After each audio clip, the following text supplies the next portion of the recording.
Hello, ఏంటదినా అమ్మాయికి సంబంధాలు చూస్తున్నారంట? మరేం నాకు అనలేదు. అవునా?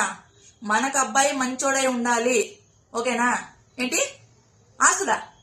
మన అమ్మాయి కాపురం చేసేది అబ్బాయితో, ఆస్తులతో కాదు. మనకు అబ్బాయి మంచిగా ఉంటే చాలు. శాలరీ తక్కువ ఉన్నా పర్వాలే, ఇద్దరు కష్టపడితే లైఫ్ సెట్ అయిపోతుంది, ఓకేనా? ఒక్క నిమిషం వదినా, ఏదో కాల్ వస్తుంది.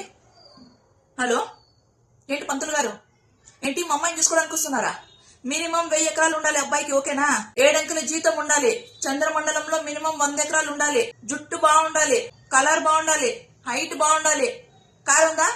ఓన్ హౌస్ ఉందా? ఏంటి రెంట్ కారా?